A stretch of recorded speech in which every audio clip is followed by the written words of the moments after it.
Hi, this is Tim of the 1916 Company. Welcome and thanks for logging on. If you love this watch, email us tmosso@the1916company.com.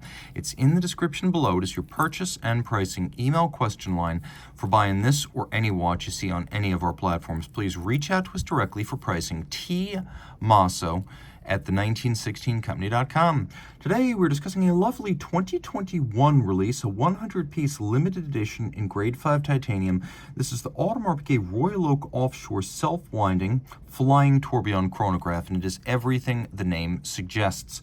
43 millimeters in diameter in grade 5 tie. It's 15.6 millimeters thick. From lug tip to lug tip, if we're just talking about the case, then it's 53.7 millimeters. If we include these little end links, they're called plots, then the total rigid distance across the wrist is measured at 56.5 millimeters. So taking the watch and putting it on my wrist, you get a sense of how it fits, but what you can't see is how it feels. Being all rubber and sapphire and titanium, it's very, very light. So I'm having no trouble wearing this whatsoever. And I believe if your wrist is my size or larger, so 16 centimeters circumference and up, you're going to find that it wears quite well. This is a pretty good angle. So is this, but down the barrel you can see that the lugs do not overlap the edge of my wrist. Very comfortable, very light. This is a watch to wear on a wrist 16 centimeters circumference and up. It's going to struggle with tight dress sleeves, as you can see in this cuff shot, but it should be fine underneath a jacket cuff. We have a AP rubber strap, which you can see has a fine granular texturing. Visually, it extends the two plots. We even have a little bevel that's designed into it that extends the bevel of the lug profile. The strap held to the case using screws and bars, but wait, there's more. A quick release system. You press these two little buttons and the strap pops right off. So there's a quick release system for the strap. You can see brand new Audemars Piguet strap, no crimping, no gouging. Now, what good is a quick release strap if it gets stranded on the clasp? Well, the good thing here is that the buckle, if you look, there's a little arrow. If you twist this component in the direction of the arrow, then the buckle pops off the strap in tool-free fashion. So a double tool-free dismount from the case, but also from the clasp, so you can easily swap straps without tools. Double fold titanium clasp, just like the watch, grade 5. Grade 5 is lighter than steel, hypoallergenic, but also harder than steel, so it's more scratch resistant. Externally, you can see a little bit of polish satination on the underside, media blast, twin trigger release. You have to press these two triggers right here. It will not inadvertently pop open, so it's not going to stab you in the back and release during vigorous activity. Now, taking a quick look, you'll be surprised to note how much of this watch is media blasted. For the most part, Royal Oaks are satinated and polished. Here we have media blast and polish. So we have a matte finish that's easy to refinish since material doesn't have to be removed. If you get scratches or swirls, they simply blast it again. And then we have these lovely expanding bevels over the lug hoods. You could see the same around the bezel. These cases are hand finished and excruciatingly so. The finishing of the metal, but also of the ceramic, is what you pay for when you buy a Royal Oak or an Offshore. You could see ceramic chronograph pushers, a ceramic shoulder for the screw-down crown, 100 meters water resistance, and note that the ceramic is both polished and satinated depending on the facet. Very difficult to do. We have little screw-fixed crown guard structures that can be removed and replaced if they get too gouged. Then we have a rubber gasket, which is barely visible on a conventional Royal Oak, but a large prominent feature of the style of an Offshore. And since 1993, the Offshore has been the bigger, bolder Royal Oak. The original Royal Oak, designed by Gerald Genta in 1972. The young Emmanuel Guet, then in his 20s, designed the Offshore back in 1993. In 72, this rounded octagon, which was the bezel then and the bezel now, inspired by a vintage diving helmet.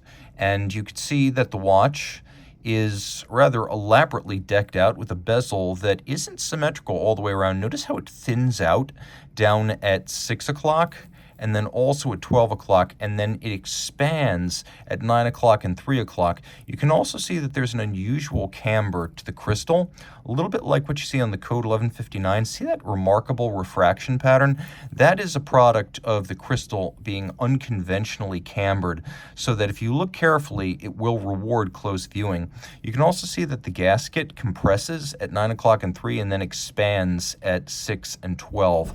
Rolling back to the dial side, we can see the hexagonal hexagonal bolts, which are always slightly recessed on a Royal Oak or an Offshore. On the Offshore, they're made of steel. Now, the dial lives up to the boast of the name, self-winding Flying Tourbillon Chronograph, and so it is.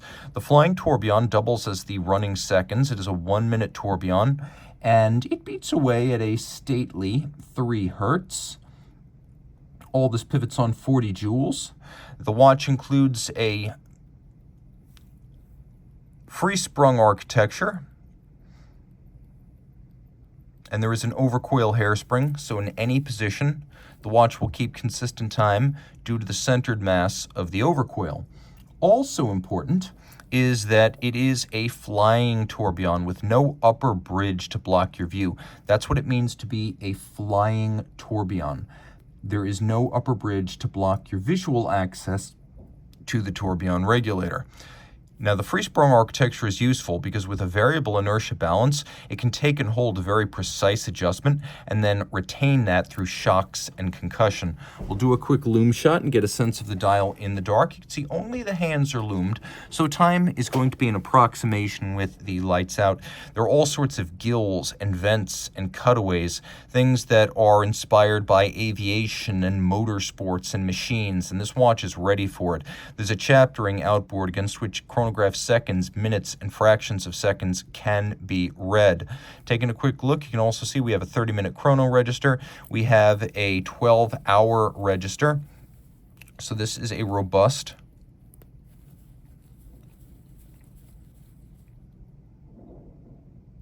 I wanted you to see that instantaneous jumping minutes, but this is a robust tri-register chronograph. The hands are white gold, and then you can see the barrel underneath the skeletonization up at the top of the dial.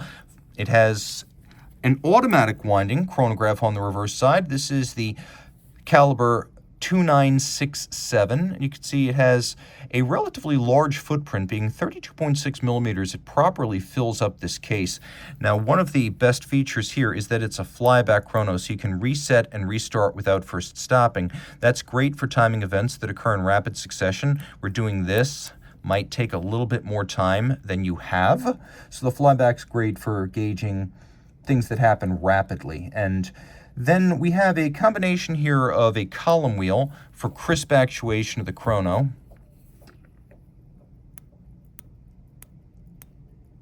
You feel it, it's snappy, it has a loud report, it is deeply satisfying. This is one of the most tactile column wheels I've encountered. And then we have a vertical clutch, which starts without any jump or extraneous movement. So it's a more efficient and also more precise clutch than a lateral clutch. But another feature of the vertical clutch is that it allows you to keep the chronograph running on a full-time basis if you wish to. So there's no additional hazard or wear or tear to the watch.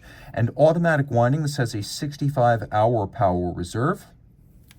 We'll take one last look at it. The finishing is of a very high grade, particularly the steel chronograph components. Note the use of a black and gold rotor with the Audemars Piguet logo, solarization on the bearings at center, and you can see the milky gray profile of hybrid ceramic bearings for maximum efficiency of winding and low maintenance. This watch does it all. Reach out to Team Mosso at the 1916company.com for purchase and pricing details.